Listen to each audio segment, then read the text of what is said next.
রবিউল আউয়ালে রাসূল দুনিয়াতে আগমন করেছেন। রহমত শুরু হয়ে গেছে গোটা দুনিয়ার মাঝে। এই আলোচনা কিন্তু চলতে চলতে এখন মাসও শেষ, আলোচনাও শেষ। কথা ঠিক না? অথচ রবিউল আউয়াল আমার রসুলের আলোচনা তো শেষ হওয়ার না। রসুলের আলোচনা চলতেছিল নবী আসার আগে, যাওয়ার পরে আসমানেও চলে, জমিনেও চলে, ফেরেশতাদের মাঝে, অন্য প্রাণীদের মাঝে। রসুল বিদায়ের পরে চলে, এমনকি কিয়ামতের ময়দানেও রসুলের গুণগান চলবে। কেমন একজন মায়ার নবী রসুল আমরা পেয়েছি। দুনিয়ায় আসছেন আমার রসুল, রসুল আসা রবিউল আউয়ালে আসছে, এতটুকু আলোচনা না। রবিউল আউয়ালে আমরা রসুলের বরকতে আরো কয়েকটা জিনিস পাইছি। এই বিষয় আমাদের অনেকের খবর নাই, আলোচনাও নাই।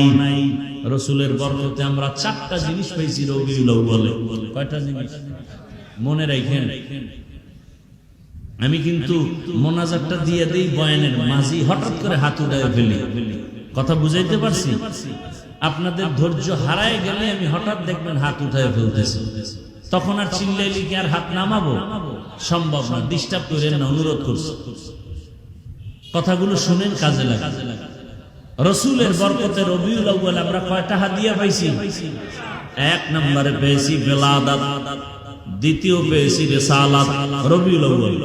3 নম্বর হাদিয়া রবিউল আউয়াল আমরা পেয়েছি হিজরত।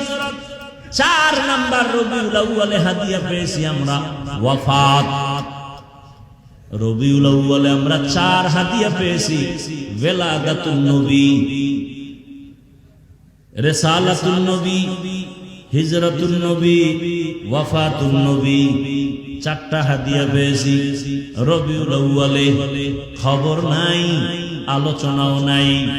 আবার রসুলের বেলাদাতুন নবী বা মিলাদুন নবীর মাধ্যমে কি পেয়েছি? মিলাদুন নবীর মাধ্যমে পেয়েছি আজাদিয়ত, মুক্ত স্বাধীনতা। কিভাবে? আলোচনা করার সময় নেই। 2 নম্বর হাদিয়া রিসালাতুন নবী, রিসালাতুন নবীর মাধ্যমে পেয়েছি শরীয়ত, মানুষের জীবনের চলার নিয়ম নীতি। 3 নাম্বার আমরা পেয়েছি রসুলের বরকতে রবিউল আউয়ালে হিজরতুন নবী। হিজরতের দ্বারা আমরা আরেকটা ফল পেয়েছি, নাম হলো নুসরত, আল্লাহর ডাইরেক্ট সাহায্য। কিভাবে? আলাদা আলোচনা। 4 নাম্বার রবিউল আউয়ালে পেয়েছি রসুলের ওয়াফাত, ইন্তেকাল। এখান থেকে আমরা কি পেয়েছি? ওয়াফাতুন নবীর হাদিয়া পেয়েছি নিজামে খেলাফত, রাষ্ট্র পরিচালনার সিস্টেম। রসুল চলে গেলেন, রসুল চলে যাওয়ার পরে কে সমাজ পরিচালনা করবে? সিস্টেম শুরু হয়ে গেল। রসুলের ইন্তেকাল হলো সোমবার দিন। কোন দিন? সোমবার দিন জোহরের নামাজের আগে চাষতের সময়। কোন টাইমে? জোহরের নামাজের আগে চাষতের সময়। কোন দিন? ইন্তেকাল, দাফন হয়েছে বুধবার দিন গিয়া রাতের তাহাজ্জুদের সময়। 3 দিন কেন দেরি হলো? বড় কঠিন কথা। নবী নিজেই বলেছেন, মাইয়েতের উপরে রাখো না, তাড়াতাড়ি দাফন করো। রহমতের নবীর দাফনে 3 দিনের দেরি কেন? সোমবার দিন জোহরের নামাজের আগে রসুলের ইন্তেকাল, বুধবার দিন গিয়া রাতের তাহাজ্জুদের সময় রসুলের দাফন দেরি কেন হলো? 2 সমস্যায় জড়িত হলো পুরা মক্কা মদিনার মানুষ। যেই মক্কার মানুষ আমার রসুলের মদিনায় তাড়াইয়া দিয়েছে, বারবার নবীকে হত্যা করার পরিকল্পনা করেছে, সেই মক্কার মানুষ এখন টানাটানি করে, আমাদের মুহাম্মদের মক্কায় দেও, মদিনায় রাখবা না।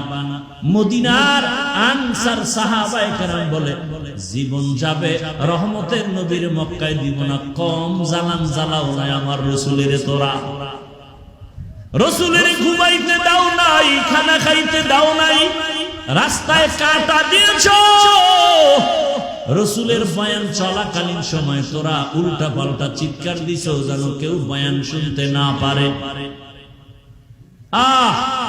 বুঝেন, কিছু বুঝেন? রসুলের যারা দুশ্মন এদের কাজই হলো যে সঠিক বয়ান শুনতে দিবে না, চিল্লা পাল্লা করবে, কানা দেওয়া হবে না। এই সমাধান হইতে 3 দিন লাগছে। কয়দিন? 3 দিন। রসুলের ওফাতের দ্বারা পেয়েছি নিজামে খেলাফত।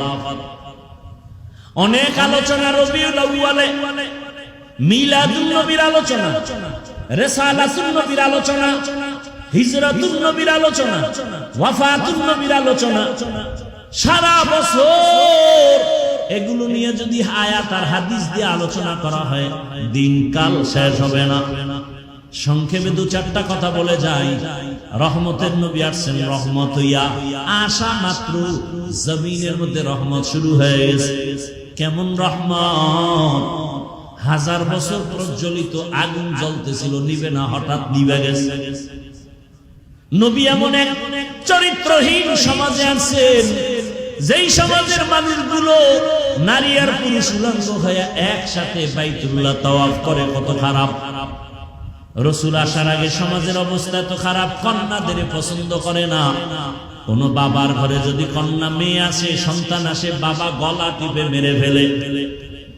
এত খারাপ, নারীদের পছন্দ করে না। রহমতের নবী মক্কা নগরীতে আসছেন, আর কন্যা জবাই হবে এটা তো হতে পারে না। ওই সময় মায়ের, দুনিয়াতে যত মায়ের গর্ভে বাচ্চা ছিল আল্লাহ সব বাচ্চাগুলো কুদরতের দ্বারা ছেলে বানায় দিয়েছেন। মেয়ে হলে হত্যা হবে, রসুলের আদর্শে এটা হয় না। কারণ রসুলের আদর্শ নারীদের সম্মান ইজ্জত বাড়ানো আছে। পৃথিবীর কেউ নারীর ইজ্জত বাড়াতে পারে নাই, একমাত্র আমার রসুল ইসলাম দিয়ে আল্লাহ বাড়ায় দিয়েছে।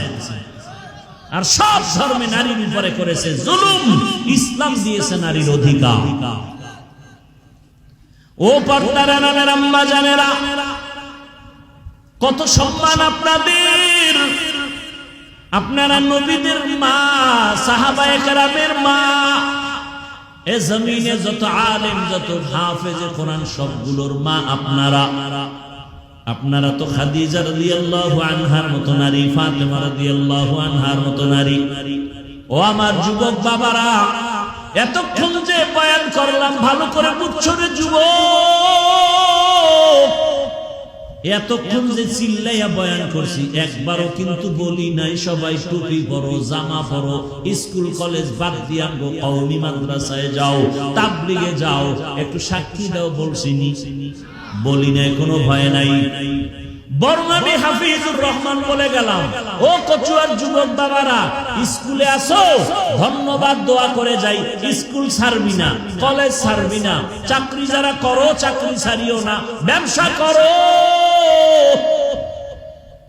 দোয়া করে গেলাম, তুমি ডাক্তার হও, ইঞ্জিনিয়ার হও, প্রফেসর হও, এমপি হও, মন্ত্রী হও, তুমি একজন ওসি হও, ডিসি হও, এসপি হও, তবে একটা মাত্র দাবি, বেয়াদব হইও না। কি হইও না?